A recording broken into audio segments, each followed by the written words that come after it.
దుబ్బకి ఏ ఊరు నుంచి పోతావు నువ్వు? బొప్పేలు నుంచి పోతున్నావా? మళ్ళా ఇప్పుడు వస్తావు? రేపు వస్తా. నేను వచ్చానా?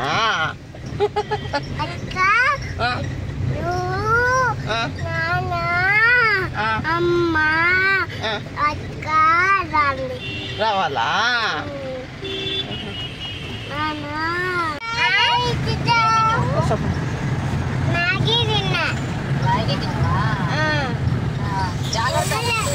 బాగా జాగ్రత్తగా అన్ని మర్చిపోకుండా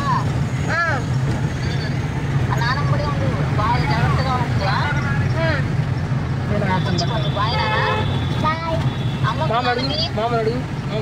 హాయ్ ఫ్రెండ్స్, అందరూ బాగుండరా? Welcome back to my channel Mohit family in Dubai. మేము ఇండియా ట్రిప్ అయిపోయింది. ఇండియాలో ఒక 20 రోజులు ఉన్నాము. మళ్ళీ దుబాయ్కి బయలుదేరినాము. దుబాయ్కి వచ్చి కూడా ఒక నెల అవుతుంది. నాకు అసలు వీడియో ఎడిట్ చేయడానికి టైమే లేదు. అందుకే ఈరోజు చేస్తానా. మేము దుబాయ్కి రావడానికి Chennai to Dubai flight book చేసుకున్నాము. మా ఊరికా నుంచి చెన్నైకి రావడానికి పొద్దున బయలుదేరింటే సాయంత్రం అయింది. ఇంకీడికి వచ్చేసరికి 4:30 ఆ టైం అయిందనమాట. మేము అన్నీ ఇక్కడ ఫస్ట్లోనే చెక్ చేస్తారు. ఇదంతా మా లగేజ్. ఫస్ట్లో సెక్యూరిటీ చెక్ చేసి లోపల పంపించాడు. మేమేమో ఆడ చెక్ చేయించుకుంటా అంటే మా వాడేమో దావ పట్టుకొని పరిగెత్తుకుంటా పోతాడు. ఈయన్ని పట్టుకోలేక నాకు చుక్కలు కనపడతానయ్యి. అసలు ఇంకా పొద్దుటి నుంచి జర్నీ చేసి ఎయిర్పోర్ట్కి వచ్చేసరికి సాయంత్రం అయింది. అస్సలు పనుకోలే ఇల్లు. ఇంకా కారులో సతాయిస్తా ఉండినరు, ఆడుకుంటానే ఉండినరు. విస్సుగా అనిపించింది. తీరా ఇంక ఎయిర్పోర్ట్కి వచ్చిన తర్వాత అన్నా సైలెంట్గా ఉండరా అంటే ఎటపోయే వాళ్ళు అట పరిగెత్తాండ్రు. ఇంకా వీడిని పట్టుకోలేక ట్రాలీ తెచ్చుకొని దాని మీద కూర్చోబెట్టి ఇంకా బారా స్వామి నేను దొబ్బుకుంటా పోతాను నిన్నని నా చేత్తో నేను పట్టుకొని పోతానా. జీవా ఏమో పరిగెత్తుకుంటా పోయింది. ఇంక నేను మా ఆయన ఇద్దరం చెరొక ట్రాలీ పట్టుకొని దొబ్బుకుంటా పోయినాము. ఫస్ట్ లగేజ్ చెక్కిన్ దగ్గర పోవాలా. లగేజ్ చెక్కిన్ దగ్గర పోయిన తర్వాత అక్కడ లగేజ్ చెక్ చేయించుకొని తర్వాత ఇమిగ్రేషను తర్వాత ప్రాసెస్కి పోవాలా. ఫస్ట్ మేము లగేజ్ చెక్కిన్ దగ్గర పోయింటే అక్కడ ఒక ట్యాగ్ తగిలిస్తారు వాళ్ళు. మన పాస్పోర్ట్లు అన్నీ చెక్ చేసి టికెట్ బుక్ చేసినాము, అవన్నీ ఆన్లైన్లో చేసుకున్నాం మేము. వాటిని చూసి వాళ్ళు ఒక ట్యాగ్ తగిలిస్తారనమాట. అక్కడ ట్యాగ్ వచ్చే మిషన్ పనిచేయలే. ఎంతసేపటికి ఆ మిషన్ పనిచేయలే. ఎంతసేపటికి ఒక అర్ధగంట నిలబడుకున్నాము. అయినా కుదరలే. ఇంకా మాకు కాదులే అని మా ఆయన ఒక్కడే ఆడ నిలబడుకునిండు. మేము పోయి ఆడ వెయిటింగ్ చైర్స్ ఉంటే అక్కడ కూర్చున్నాము. నాకైతే ఇండియాలో అసలు టైం స్పెండ్ చేసినట్టే లేదు. 20 రోజుల టైం అంతే. అటు ఇటు తిరగనే సరిపోయింది. అసలు ఉన్నట్టే లేదు. నాకు ఆ బాధగానే ఉంది అసలు. అయ్యో వచ్చేసినామే పోతానమే, 20 రోజులు వచ్చినాము, అస్సలు ఉన్నట్టే లేదే అని. ఇంకా నన్ను కదిలిస్తే కళ్ళలో నుంచి నీళ్ళు వచ్చేటట్టుగా ఉన్నాయి. సైలెంట్గా ఉండా అసలు జర్నీ అంతా. మా హస్బెండ్ ఏమో ఆడ నిలబడుకొని ఉన్నాడు లగేజ్ చెక్కిన దగ్గర. మేమేమో నేను ఇద్దరిని పిల్లలను తీసుకొని వచ్చి ఇక్కడ కూర్చోబెట్టుకోండా. దారమ్మిటే ఏదో ఒకటి పెట్టుకుంటానే ఉండా. నా హ్యాండ్ బ్యాగ్ నిండా వాళ్ళకి కావాల్సినవి అన్నీ ఉన్నాయి. ఇంకా వాళ్ళకి దారమ్మిటే ఏ ఒకటి అడుగుతూ ఉంటే విసుగు లేకుండా తిండి పెడతా వస్తానే ఉండా. తింటా ఉండరు కానీ నిద్ర మాత్రం నిద్రపోలే. అసలు కంటిన్యూగా ఆడుకుంటా ఉన్నారు. వీడికి బిస్కెట్ తినేటప్పుడు పొడి రాలుతుందంట. అమ్మ పొడి రాలుతుంది, ప్లేట్ ఇయ్యమ్మ అంటాడు. నేను ఇంట్లో ఉన్నప్పుడు ఏదో ఒకటి ఇచ్చేదాన్ని పొడి రాలకుండా మింద పడకుండా. అదే అలవాటుతో వీడు మళ్ళీ నాకు పొడి రాలుతుంది, ప్లేట్ ఇయ్యి, ఏమన్నా పెట్టు, మింద పడుతుంది అని అడుగుతున్నాడు. ఇంకా వీళ్ళిద్దరికి తినిపించుకొని ఇక్కడ పోయినాం మేము. ఈడ మాకు ఇచ్చిన బోర్డింగ్ పాసెస్ ఇక్కడ చెక్ చేస్తారు. ఎంతమంది టికెట్లు ఎన్ని ఏంటి అని ఒకరి తర్వాత ఒకరం అందరం చెక్ చేసుకున్నాము. ఇంకా మాకు ఆ రోజు చాలా టైం ఉన్నింది. మేము 4:30కి అంతా ఎయిర్పోర్ట్ దగ్గర పోయినాము. మాకు 6:30కి ఫ్లైట్, 2 hours టైం ఉన్నింది. తీరిగ్గా ఒకటి తర్వాత ఒకటి చేయించుకుంటా వచ్చినాము. ఇమిగ్రేషన్ కూడా మాకు తొందరగా అయిపోయింది. జనాలు తక్కువే ఉన్నిండ్రు. చెన్నై ఎయిర్పోర్ట్ చూసిన పాటే నాకు చిన్నప్పుడు జ్ఞాపకాలు కొన్ని గుర్తొచ్చినాయి. మేము 2011-12లోనో ఎప్పుడో వచ్చినాము చెన్నై ఎయిర్పోర్ట్లో అన్నీ చూడ్డానికని. ఈ ఇమిగ్రేషన్ కాడికి కాదు కానీ ఈ పక్క అద్దాల్లో నుంచి విమానాలు చూస్తూ ఉన్నాము.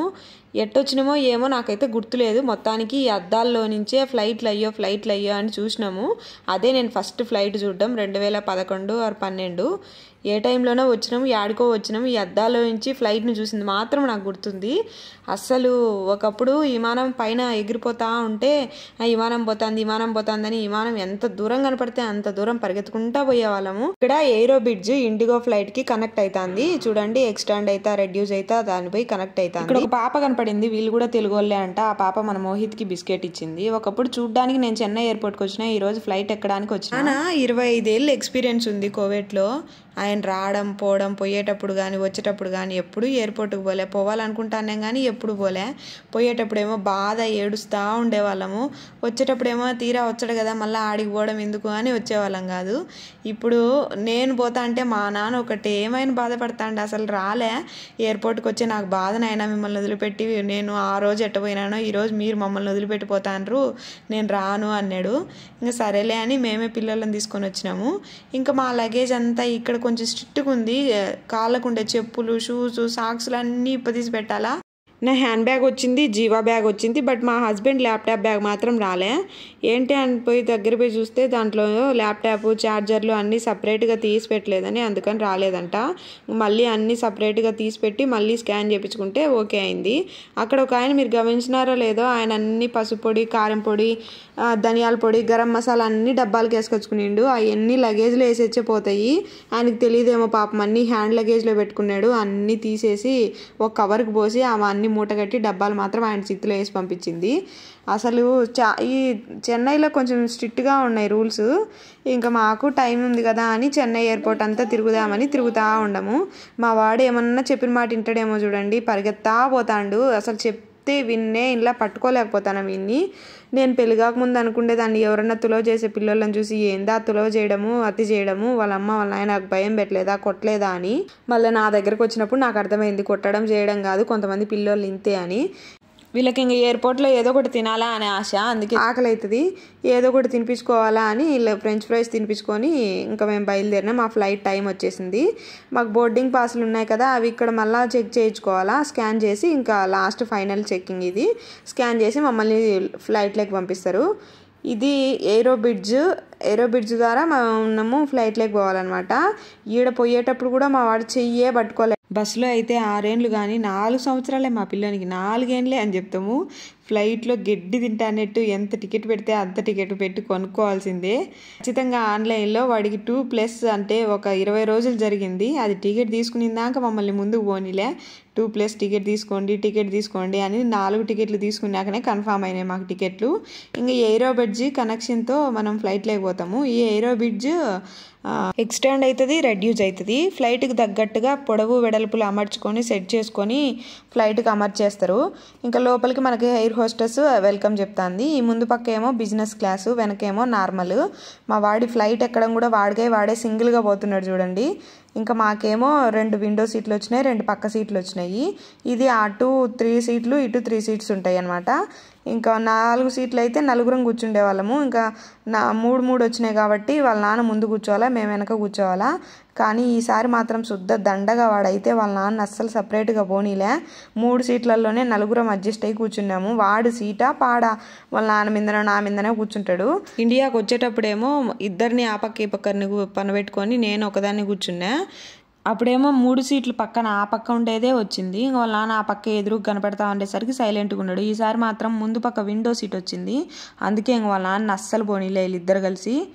ఇంకా అందరం కలిసి ఒకసాటే కూర్చున్నాం. మనిషికి 7 కేజీలు హ్యాండ్ లగేజ్ ట్రాలీ చేసుకోవచ్చు. ఇంకా మా లగేజ్ అంతా మాతో పాటు తెచ్చుకున్న హ్యాండ్ బ్యాగ్స్ అన్నీ పైన మనకు బస్సుకు లాగానే పైన పెట్టుకోవడానికి ఉంటుంది.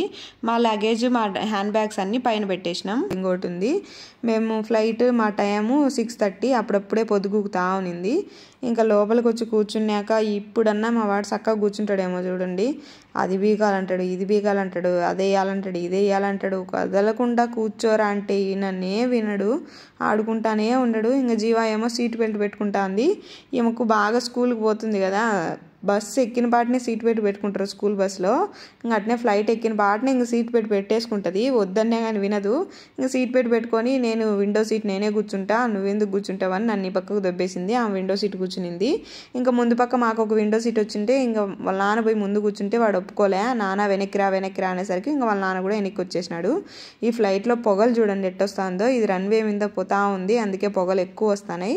పైన ఇవి ఏసీ అడ్జస్ట్మెంట్ ఉంటుంది. మన సీట్ దగ్గర మనకు ఒక్కొక్క సీట్ దగ్గర ఒక్కొక్కలాగా ఉంటుంది అనమాట. మనకి ఎంత కావాలంటే అంత పెట్టుకోవచ్చు, తగ్గించుకోవచ్చు, ఎక్కించుకోవచ్చు. మేము అడ్జస్ట్ చేసుకుంటాను ఎక్కువ లేకుండా పిల్లలకని. ఇంకా అంతా చూసుకున్నాక ఫ్లైట్ ఇంకా స్టార్ట్ అయింది. లోపలికి ఫ్లైట్ ఎక్కి కూర్చున్నాక కూడా ఒక 20 నిమిషాలు వెయిటింగ్లో ఉండి మళ్ళీ స్టార్ట్ అవుతుంది. ఎంతసేపటికి కదలలేదురా నాయన ఈ ఫ్లైట్ అనుకుంటా ఉండము, ఎంతవరకు కదిలింది. వీళ్ళేమో సేఫ్టీ ఇన్స్ట్రక్షన్స్ అన్నీ చెప్తున్నారు. మేము ఇంకా పోయేటప్పుడు చూసినాం కదా, వచ్చేటప్పుడు సేమ్ అదే ఎయిర్ హోస్టెస్ ఆమె చెప్తుంది. ఇంకా వీడేమో కదలకుండా ఉండడా, ఆడబెట్టిన బుక్కులు సేఫ్టీ ఇన్స్ట్రక్షన్స్ చిన్న చిన్న బుక్కులు చెరొకటి తీసుకొని ఇంక చదువుతూ ఉండరు. ఆ పక్క ఫ్లైట్ ఏమో రన్వే మీద ఇంకా స్పీడ్ అందుకునింది, స్పీడ్ పోతుందనమాట. ఇదే మన చెన్నై ఎయిర్పోర్ట్లో మన ఫ్లైట్ కదిలేసరికి 7 అయింది. ఇంక అప్పటికే లైట్లు బాగా స్టార్ట్ అయిపోయినాయి. చెన్నై నైట్ వ్యూ ఇదంతా ఎంత బాగుందో చూడండి. ఈ పక్క నేను చూస్తా అంటే వీడియో తీసుకుంటా అంటే, అమ్మ నేను చూడాలమ్మా, నువ్వేంది వీడియో తీసుకుంటానే ఉంటావే అని జీవాన్ని దొబ్బేసింది. నేను ఇంకా వెనక విండో సీట్లో నుంచి వెనక వీడియో తీసుకున్నా. జీవా ఏమో ఈ ముందు పక్క నిలబడుకొని చూస్తూ ఉంది. తను కూడా చూడాలి కదా. ఫ్లైట్ ఎక్కిన తర్వాత లైట్స్, సిటీ వ్యూ చాలా బాగుంటుంది. అది ఖచ్చితంగా చూడాల్సిందే. పిల్లలు ఎవరైనా అది చూడాలనిపిస్తుంది. ఇంకా అందుకే జీవాను ముందు పక్క పెట్టి నేను వెనక వీడియో తీసుకున్నా. ఇదేందో చెన్నైలో మధ్యలో కొండలాగా కనపడుతుంది నాకు. మధ్యలో ఏందో అది నాకైతే అర్థం కాలే. మధ్యలో కొండలాగా కనపడుతుంది. ఇంకా ఆ పక్క విండో నుంచి ఈ పక్క వచ్చేసరికి ఈ పక్క రెక్క అడ్డం వచ్చింది. బట్ ఫైన్ బాగానే కనపడుతుంది చెన్నై వ్యూ ఇదంతా. ఎంత బాగుందో చూడండి అసలు. ఆ రోజు మేము ఇంటికాయ నుంచి 9కి బయలుదేరినాము. ఎయిర్పోర్ట్కి వచ్చేసరికి 4:30 అయింది. మళ్ళీ మేము ఫ్లైట్ అంతా ప్రాసెస్ అయిపోయి ఎయిర్పోర్ట్లో ఫ్లైట్ ఎక్కేసరికి 6:30 అయింది. ఇంకా మళ్ళీ ఎంత జర్నీ అసలు, డే అంతా జర్నీ. నాకైతే జర్నీ అస్సలు పడదు, విసుగ్గా అనిపిస్తుంది. సతాయిస్తున్నారు ఈ పిల్లలు. నిద్రపోమంటే నిద్రపోరు, ఆడుకుంటానే ఉండరు. మళ్ళీ మాకు ఫ్లైట్లో మీల్స్ ఇచ్చినారు. ఆ రోజు మేము చికెన్ బిర్యానీ తిన్నాము. ఇంకా కూల్ డ్రింక్స్, కాఫీ, టీ, పాలు అన్నీ ఇచ్చినారు. పిల్లలు ఈసారి మాత్రం మేల్కొనే ఉనిండ్రు. ఏం పెడతారో ఏమో చూడాలా. పోయినసారి మేము అస్సలు చూడలేదు, మేల్కోలేదు, తినలేదు అని. ఈసారి మేల్కొనే ఉనిండ్రు. అయితే మేల్కున్నారే కానీ ఏమీ పెట్టలే, ఊరికే మేల్కొని ఉనిండ్రు. ఇంకా నేను అస్సలు వీడియో తీసుకోలే, నాకు అస్సలు ఓపికే లేదు. ఇంకా పిల్లలు నిద్రపించుకొని నేను నిద్రపోయినా. లేసే తలకే దుబాయ్ వచ్చేసింది. దుబాయ్ వ్యూ చూడండి ఎంత బాగుందో. పెద్ద పెద్ద బిల్డింగ్లు కూడా చిన్నగా కనపడతాయి. దుబాయ్ నుంచి ఇండియాకి పోయేటప్పుడు మాత్రం మా ఇంటికా నుంచి ఎయిర్పోర్ట్కి ఒక అర్ధగంట ప్రయాణమే. అసలు టైర్డ్గా అనిపించలే. ఇంకా డైరెక్ట్గా పోయి ఫ్లైట్ ఎక్కినట్టు నింది. కానీ ఈసారి ఇండియా నుంచి దుబాయ్కి వచ్చేటప్పుడు మాత్రం చాలా విసుగు అనిపించింది. చాలా జర్నీ చేసి మెడ్రాస్ ఎయిర్పోర్ట్కి వచ్చినాము. ఆ నుంచి మళ్ళీ ఫ్లైట్ ఎక్కి ఆ జర్నీ ఈ జర్నీ అంతా చాలా లాంగ్ అయిపోయింది. దుబాయ్ ఎయిర్పోర్ట్లో సిస్టమ్ చాలా స్ట్రిక్ట్గా ఉంటుంది, చాలా బాగుంటుంది. మేము ఫ్లైట్ దిగినమో లేదో మా వెనకల్లనే ఒక 5-6 మంది స్టాఫ్స్ ఉంటారు. ఎప్పుడు వాళ్ళందరూ మమ్మల్ని, మాలాంటి ఫ్లైట్లు ఒక 5-6 ఫ్లైట్లు వచ్చినాయి, 5 వచ్చినాయో 10 వచ్చినాయో, ఎంతమంది జనాలో. ఇంకా ఈ అరైవల్స్కి అంతా ఒక మెట్రో ఉంటుంది. ఆ మెట్రో ఎక్కించి మమ్మల్ని మా లగేజ్ దగ్గరికి పంపించారు. ఇంకా ఈ జనాలు అయితే పగులు రాత్రులు తేడా ఉండదు. ఎయిర్పోర్ట్లోకి వచ్చే ఇది రాత్రి ఇది పగుల అనే తేడానే ఉండదు. మేము ఫ్లైట్ దిగేసరికి 12 అయింది. అప్పటికి కూడా జనాలు చూడండి ఎంతమంది ఉండరో. అసలు ఈ అరైవల్స్కి ఈ పక్క అంతా లగేజ్ ఉంటుంది. లగేజ్ దగ్గరికి మమ్మల్ని పంపిస్తాను. మా అలాంటి ఫ్లైట్లు ఇటాటి 10 వచ్చినాయి అనమాట. ఆ 10 మందికి అందరికీ అంత జనాలకు ఎమిగ్రేషన్ ఇక్కడ కౌంటర్లు ఒక 50 కౌంటర్లు ఉంటాయి. 5 నిమిషాల్లో అయిపోతుంది ఎమిగ్రేషను. అంత ఫాస్ట్గా ఉంటుంది. ఇంకా ఇది ఎమిగ్రేషన్ అయిపోయిన తర్వాత మా లగేజ్ దగ్గరికి వచ్చినాము. ఇది మా బాక్స్, ఆ పక్క మా ట్రావెల్ బ్యాగు. ఇవి 2 తీసుకొని మా ట్రాలీలో పెట్టుకొని బయటికి వెళ్ళిపోవాలా. బయట కూడా ట్యాక్సీలు ఎప్పుడు అవైలబుల్గా ఉంటాయి. వితిన్ నిమిషాల్లో డ్రైవర్సే మన లగేజ్ అంతా ఎత్తుకొని పోయి క్యాబ్లో పెట్టుకొని మనం ఏ స్టేజ్లో దింపాలన్నా ఆ స్టేజ్లో దింపేస్తారు. అంత బాగుంటుంది ఇక్కడ. ఇండియా ఇట్లా డెవలప్ అయ్యేది ఎప్పుడు చూస్తామో ఏమో. Thanks for watching. Please subscribe.